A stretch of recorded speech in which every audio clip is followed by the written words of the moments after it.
여러분 주보 보시면 5페이지에 설교 노트가 거기 잘 나와 있습니다.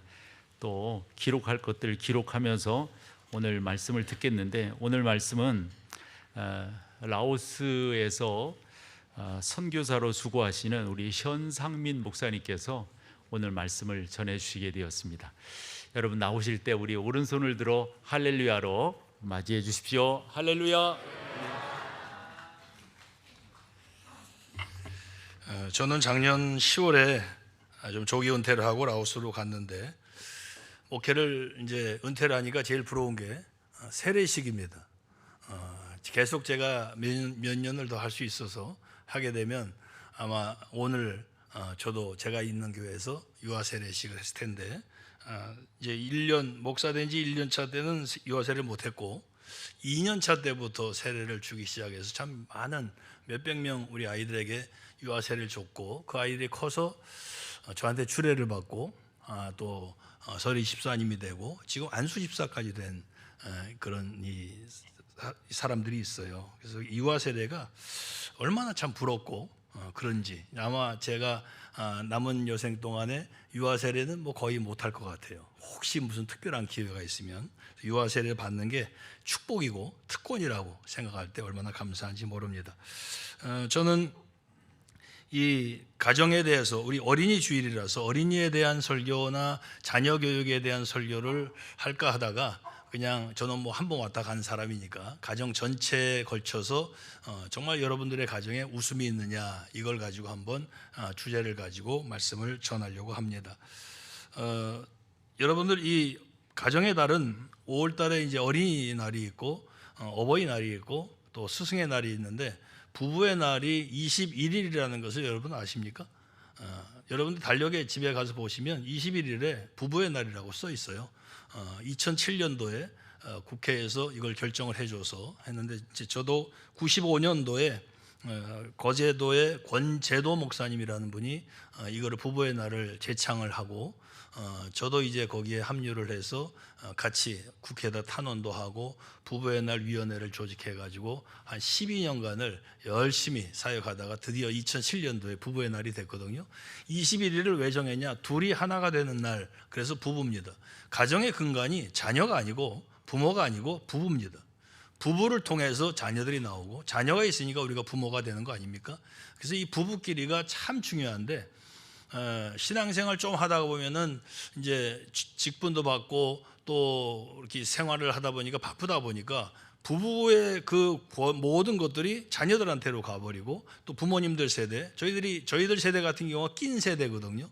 자녀들, 손주들까지 키워야죠. 그리고 또 부모님들이 아직도 살아계시니까, 저희 장인어르신이 92세이신데 장인어르신 또 자주 뵈러 가야 되고 하니까 이걸 낀 세대라고 그래요. 참 어렵습니다. 그렇지만 그 중심은 부부라는 거, 이것을 늘 생각하면서 오늘 말씀을 들었으면 좋겠습니다. 어떤 사람에게 무엇이 별 되는 게 소원입니다. 스타가 되는 게 소원이고, 또 어떤 사람은 자기는 왕이 되는 것이 소원입니다. 근데 한 사람은 그 두 가지를 다 갖고 싶어요. 그럼 그 사람이 뭐가 됐어요? 여러분들이 신는 스타킹이 돼버렸어요. 이 말씀을 이제 얘기를 했는데 안 웃는 사람도 있어. 저 2층에는 제가 웃는지 안 웃는지 이 조명이 밝아서 하나도 안 보여요. 여기 계시는 분들은 그래도 얼굴들이 그래도 보이니까 웃으시는데, 어떤 분들은 웃지도 않아. 그냥 웃지도 않는 게 뭐 저런 소리를 설교할 때 하나, 뭐 이런 사람도 있을 것이고, 저거 옛날 고리짝 때 유머인데 이러시는 분도 있고. 그러나 우리가 웃었을 때 그 기쁨, 웃었을 때 그 모든 좋은 것들이 만약 100이라 그러면 억지로 한번 하하하 웃어도 그게 한 7, 80 된다는 그런 연구 결과가 있어요. 억지로라도 웃으시라니까. 이런 말을 해도 안 웃는 분들은 집에 가서도 이제 안 웃으실 거예요. 제가 목회를 하면서 장로님들이 여러 분 계시는데, 제가 38살에 이제 목사가 이제 담임 목사로 취임을 해서 68세 어르신들을, 65세, 68세 한 10분 정도의 장로님들이 계셨어요. 그 아래 장로님들은 뭐 조금 더 젊어도 저랑 뭐 20년씩 차이가 났으니까. 근데 그 중에 한 장로님이, 제가 아무리 막 그 당회 가서 막 웃겨도, 저는 막 웃겼거든요. 당회 가서 오로록 까꿍 하면서 막 웃겼어. 그런데도 그냥 이 정도만 웃으셔요. 지금 봤어요? 이 정도만 웃는 장로님이 계셨는데 지금 그 천국 가시기 전에 그래도 한대소하시는 그러한 모습을 제가 보고 이제 은퇴를 했어요. 여러분, 왜 안 웃습니까? 마음이 병든 사람들은 웃을 수가 없어요. 육신에 병들이 있는데 어떻게 웃어요? 그렇지만 웃어야지요. 여러분, 예수님이 이런 말놀이를 많이 즐기신 거 아십니까? 너희가 하루살이는 걸러내고 약대는 삼키는도다. 이 말씀이 우리는 그냥 엄숙하게 봤잖아요. 근데 이게 아람어인데 아람어 어순을 좀 바꾼 거예요. 그 아람어를 아는 아이들은 이 말을 듣고 까르르 웃는 거죠.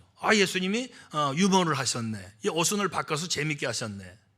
그런데 우리들은 아람어를 모르니까 웃을 수가 없어요. 여러분, 제가 하는 말에 동의가 되면 아멘 하세요. 주님의 말씀은 진리입니다. 아멘이잖아요. 주님의 말씀은 진리입니다. 그래도 아멘이시잖아. 예수님 말씀이 진려요? 지금 설교 말씀이 진리입니까? 이 수준 높은 조크를 누가 이해를 하겠어요? 외국 사람들이 이제야 그냥 웃는 분도 있어. 지휘자님이 제일 늦으셨네. 여러분, 이 외국 사람들이 이 단어를 어떻게 알아요? 주님의 말씀 진리다, 당연하잖아요. 근데 주님의 말씀 진려, 너무 어려워 이러면 알 수가 없잖아요. 그런데 이렇게 제가 이 말씀을 드리는 이유는 세대 차이가 있어요. 가정에 들어가서 자녀들한테 이런 얘기를 하면은요, 우는 아이가 있지만 여러분, 자녀들이 어떻습니까? 요즘 중고등학생들이 엄마 나 옷 뭐 입고 가? 노란 옷, 파란 옷. 그럼 노란 옷 입어라 그러면 얘는 꼭 파란 옷 입고 가잖아요. 왜? 엄마한테 물어보는 이유는 엄마 말 안 들으려고. 그런 아이들한테 이런 유머를 해봐야 웃지도 않아요. 그래도 세대 차이를 극복하는 그 웃음 노릇을 웃음을 가지고 들어갔을 때 그 가정이 행복하지 않을까, 이런 생각을 해봅니다. 근데 제가 왜 웃음에 대한 얘기를 하냐면, 막연히 우리가 예수님은 웃지 않으신 분이시다 이런 생각을 할 때가 있습니다. 예수님이 웃으셨다라는 말씀이 성경에 하나도 없잖아요. 우셨다는 말씀은 있거든요. 화내셨다는 말씀도 있어요. 그런데 어떤 학자가 뭐라고 그랬냐면, 예수님은 늘 웃으시니까, 그럼 5월 2일 날 7시에 예수님이 웃으셨다. 또 그 다음에 또 마가가 또 예수님은 5월 8일 날 2시에 웃으셨다. 이렇게 쓸 수 없지 않냐 이거죠. 근데 화내신 거, 누르신 거는 몇 번 안 되니까 성경에 기록되어 있어요. 그래서 예수님은 늘 웃으셨다. 예수님이 웃으셨다, 울으셨다, 화내셨다 이 말을 부인하면 예수님의 인성을 부인하는 거죠. 예수님의 인성은 뭡니까? 우리와 똑같은 거죠. 우리처럼 화내고, 우리처럼 또 이 기분 나쁘면 삐지기도 하실 수도 있고, 우리처럼 우실 수도 있고, 우리처럼 웃을 때도 있는데, 그래서 그분이 웃지 않았다라는 말은 예수님의 인성을 부정하는 것과 똑같다라고 표현하는 분도 있어요. 그래서 피터 마샬이라는 분이 매우 적절한 지적을 했는데, 만약 하나님께서 당신의 찬송가 속에만 계시고 당신의 컴퓨터 속에는 계시지 않는다면 당신의 종교는 무언가 잘못된 것이다. 만약 하나님께서 당신의 부엌 안에 들어가 계시지 않는다면 당신의 부엌에 무언가 잘못이 있는 것이다. 만약 하나님을 당신이 가는 오락장소에, 우리가 운동한다든지 무슨 오락장소에 모시고 갈 수 없다면 당신이 즐기는 오락에 무언가 잘못이 있는 것이다. 만약 하나님이 당신을 향해 웃지 않으신다고 생각한다면 하나님에 대한 당신의 생각이 잘못된 것이다. 그리고 이렇게 덧붙였어요. 우리 모두 영웅적인 하나님만 믿는 경향이 있다. 그러나 오늘날 우리에게 가장 필요한 것은 바로 매일매일의 평범한 삶 속에 거하시는 하나님을 믿는 일이다. 아멘. 여러분, 우리 생활에 주일날만 거룩하고 월요일부터 토요일날은 내 일이다, 이건 아니잖아요. 이것처럼 이렇게 단순한 생활을 한다면 주일날 교회 와가지고 예배 드릴 때는 거룩하고, 그렇지 않은 때는 거룩하지 않으니까 주님을 멀리하고, 그리고 또 더 가까운 주님을 사랑한다면 이 수준 높은 조커를 이해하시겠어요? 주님과 주님. 이제야 좀 통하시는 분이 계시는가 봐. 그래서 주일날은 내가 거룩하니까 뭔가 좀 절제를 하고, 예배 드릴 때는 좀 절제를 하고, 그리고 보통 때는 아무렇게나 생활한다면 그게 과연 크리스천의 진정한 모습일까, 이런 생각을 해봅니다. 그래서 여러분, 예수님처럼 정말 재미있게 이야기하신 분이 어디에도 없어요. 마가복음 12장 37절에 많은 사람들이 즐겁게 듣더라 그랬는데, 이게 뉴 아메리칸 스탠다드 바이블에는 백성이 그를 듣는 것을 즐기더라 그랬습니다. 재밌는 말을 하니까 즐겁게 듣지, 재미도 없고 딱딱한 말을 청중들이 재미있게 듣겠습니까? 예수님이 대표적인 웃음이 하나 있는데, 이 부자가 천국에 들어가는 것이 낙타가 바늘기로 들어가는 것보다 안 된다, 이렇게 말씀하셨어요. 이 말을 할 때 사람들은 까르르 웃었어요. 왜? 아이들은 낙타가, 그 큰 낙타가 그 바늘기로 들어가는 모습을 상상한 거죠. 근데 우리는 절대로 안 돼, 낙타가 어떻게 들어가, 이러죠.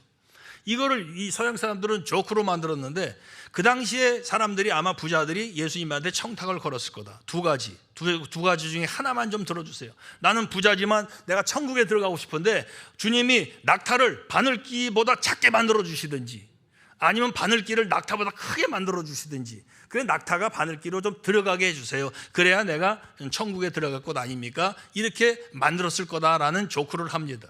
사랑하는 여러분, 이 그리스도의 유머라는 그러한 책이 있는데, 그 책의 지적에 보면 우리가 왜 예수님이 웃지 않으시는 분이다, 그래서 한국교회 성도들이 굉장히 근엄하거든요. 교회 나오면 굉장히 거룩거룩, 옛날엔 성령 찬송이 이렇게 듣고 걷는 것도 그냥 거룩거룩 걸었잖아요. 근데 성경책을 이렇게 들고 다니면 경망스럽다 그랬다고. 그렇지만 왜 그랬냐는 것을 많은 학자들이 지적할 때, 이 십자가 사건의 비극적인 그 모습, 이거를 너무 강조하다 보니까, 고난주간이 강조되다 보니까 그 다음날 있을 부활절에 대한 그 부활의 기쁨을 우리가 잊어버릴 때가 있어요. 이동원 목사님도 유머가 있는 목회, 유머가 있는 설교라는 책을 쓰면서 이런 것들을 지적을 했고, 또 이 만약 기독교가 크리소스톰의 생각과 같은 맥락에서 시작되었다면 기독교는 이미 소멸되었을 것이다. 부인할 수 없는 부활의 역사로 말미암아 기독교는 영속성을 가지게 되었으며 찬란한 발자취를 남기게 될 것이다 라고 어느 학자가 말씀을 했는데, 이 말씀은 왜 기독교가 이렇게 침울하고 왜 이렇게 엄숙한 기독교로 바뀌었느냐, 4세기경에 크리소스톰이라는 유명한 설교가가 있었어요. 이분은 너무 설교를 잘해가지고 황금의 입이라는 별명을 갖고 있습니다. 이분이 설교만 하면 많은 사람들이 막 꼬꾸라지고 많은 사람들이 예수님 믿고 그랬어요.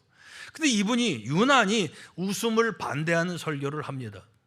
그리고 그들의 죄 때문에 성도들을 울어야 되고, 하나님은 그 자녀들이 노는 것을 원치 않으신다, 사람들이 하루 종일 즐거움에 빠지지 않았다면 승리한 날이다, 이렇게까지 주장을 했어요.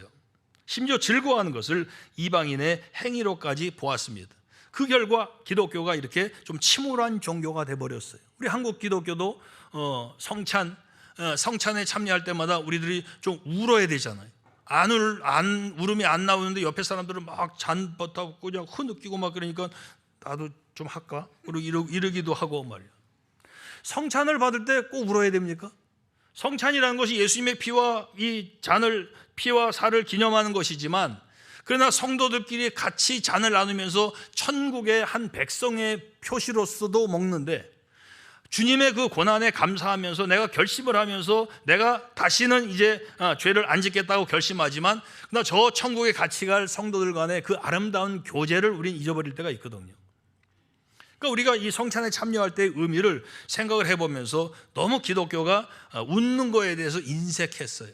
성경에 이렇게 많이 나와 있는데, 그러면서 많은 학자들이 이야기할 때 우리 이 희랍적인 사고방식은 이런 이 예수님의 부활 전에 있을 고난을 너무 부각시켰어요. 그것 때문에 기독교가 좀 침울했고, 우리 한국이라는 나라는 어떻습니까?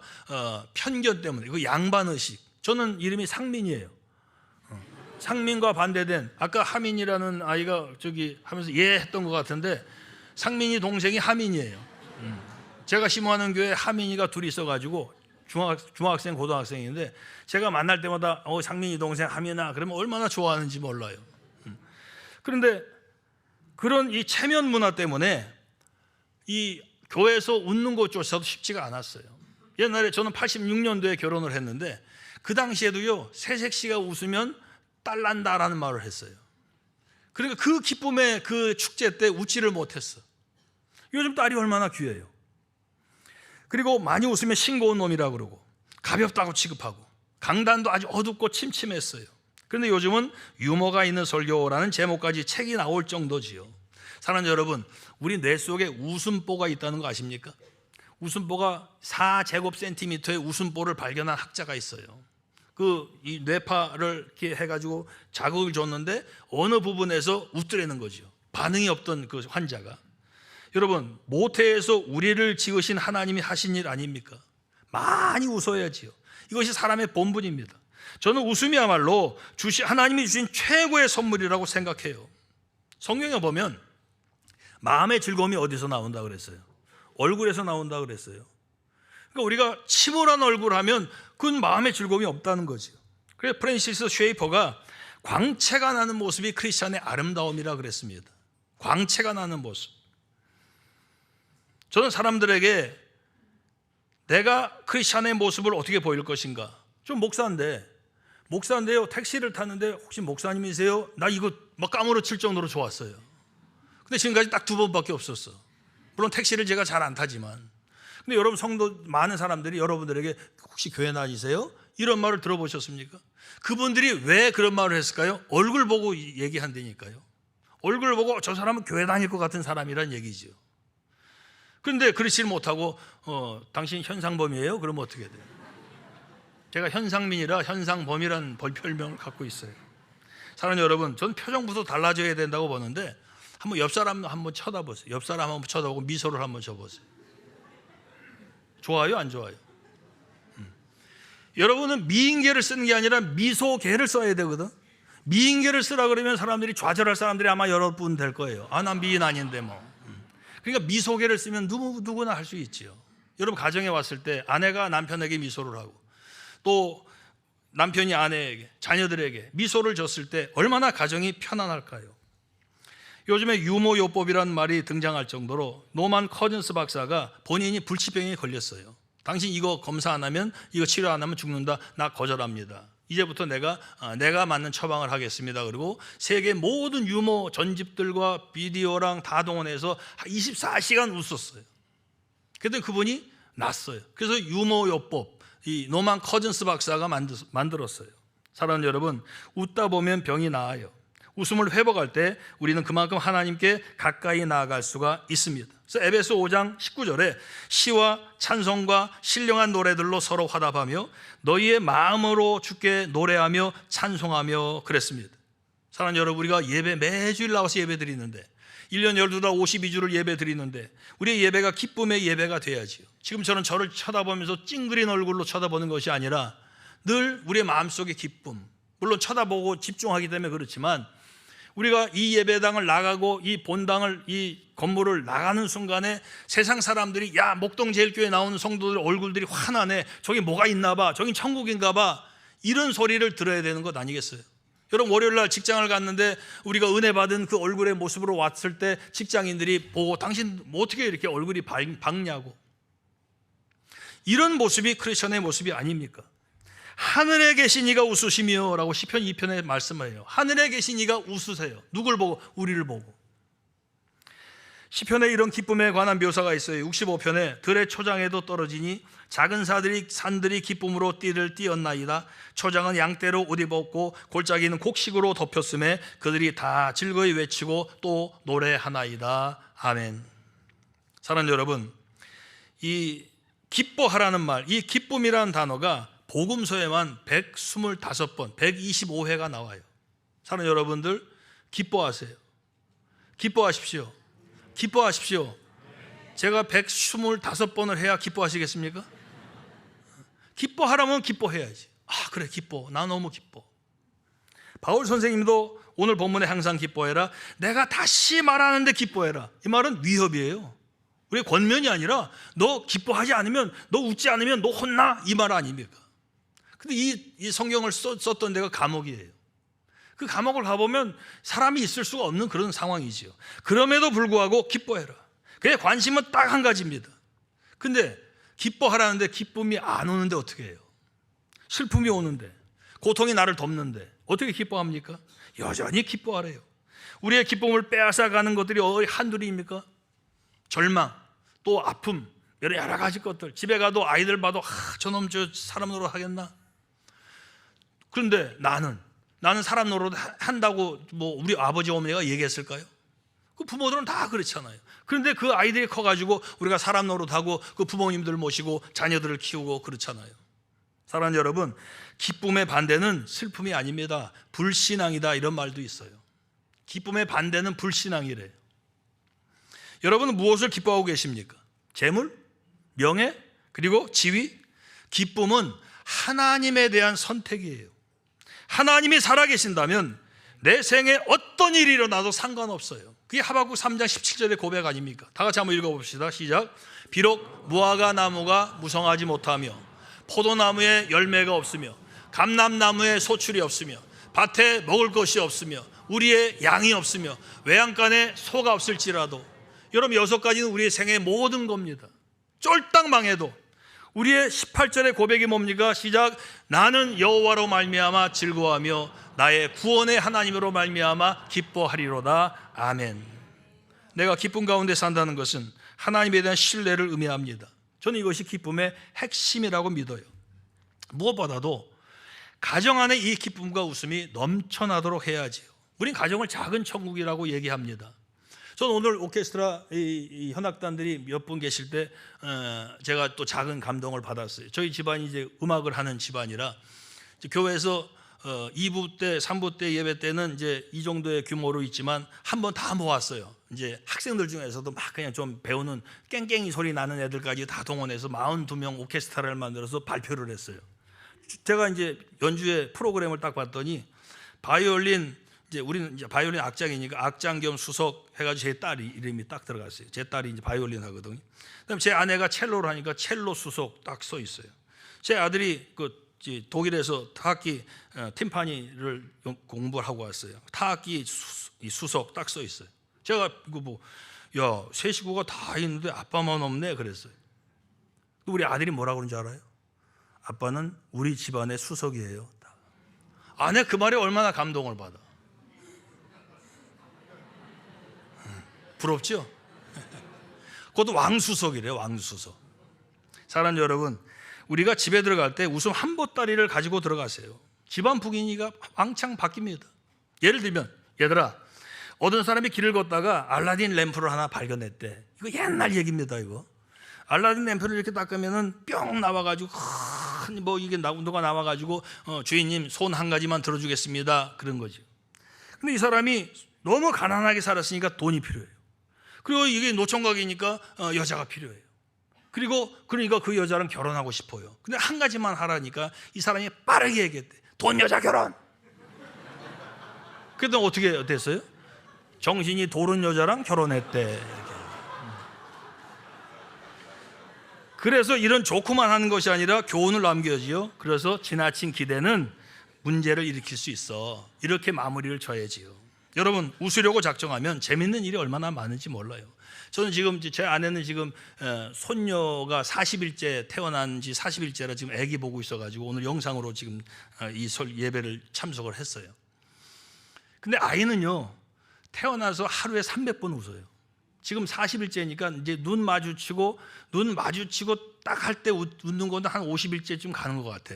제가 4번째 키웠으니까 좀 알거든요. 근데 얘가 그래도 웃어요. 그래도 이제 제가 휘파람으로 찬송가를 부르면 듣고 웃어요. 근데 우리 어른들은요, 하루에 14번에서 17번 웃는데. 그러니까 우리는 웃지를 않는 거죠. 성장하면서 점점 웃음을 잃어가요. 근데 아이들을 보면 얼마나 좋아요. 아까 우리 유아 세례 받은 아이들 7명의 아이들이 얼마나 이뻐요. 그 아이들은 보면은 그 아이들이 막 밀고, 저는 막 울어가지고 막 밀어가지고 그냥 할 수 없이 그냥 손바닥에다 안수를 한 적도 있었거든. 근데 그래도 우리는 웃잖아요. 청중들은. 왜? 아이들이니까. 사랑하는 여러분, 그 어릴 적 웃음을 되찾아야 됩니다.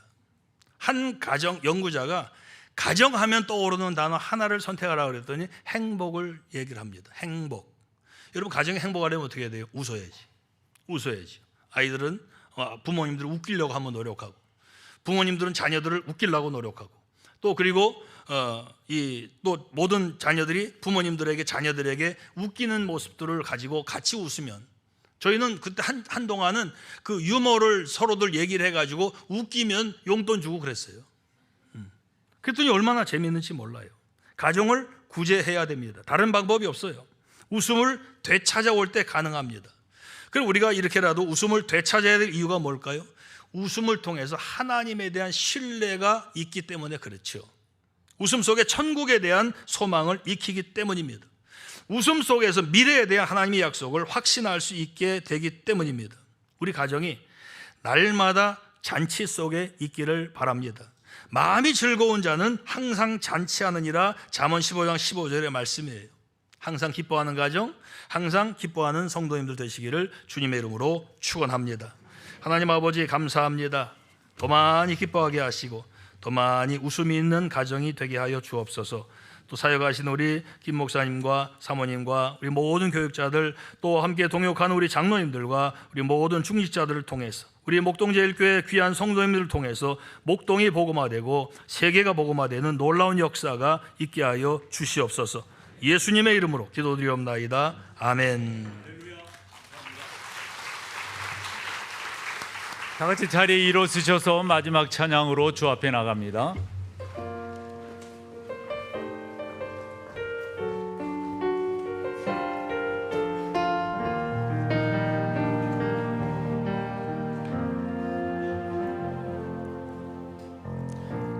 주 안에 우리나라 모습은 달라도 예수님 한 분만 바라네. 사랑과 선행으로 서로를 격려해 따스한 위로 보듬어가리. 주님 우리 안에 함께 하시니 형제자매의 기쁨과 슬픔 느끼네. 내 안에 있는 주님 모습 보네. 기분 기뻐하시네.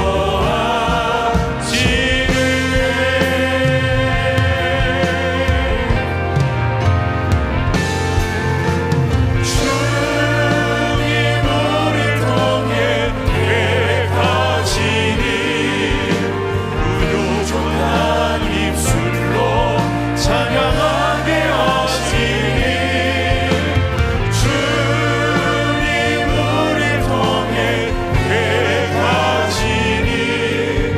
너를 통해 하실 일이네. 주님 우리를 통해 주님 우리를 통해 계획하시니 부족한 입술로 찬양하게 하시니. 주님 우리를 통해 계획하시니 너를 통해 하실 일 기대해.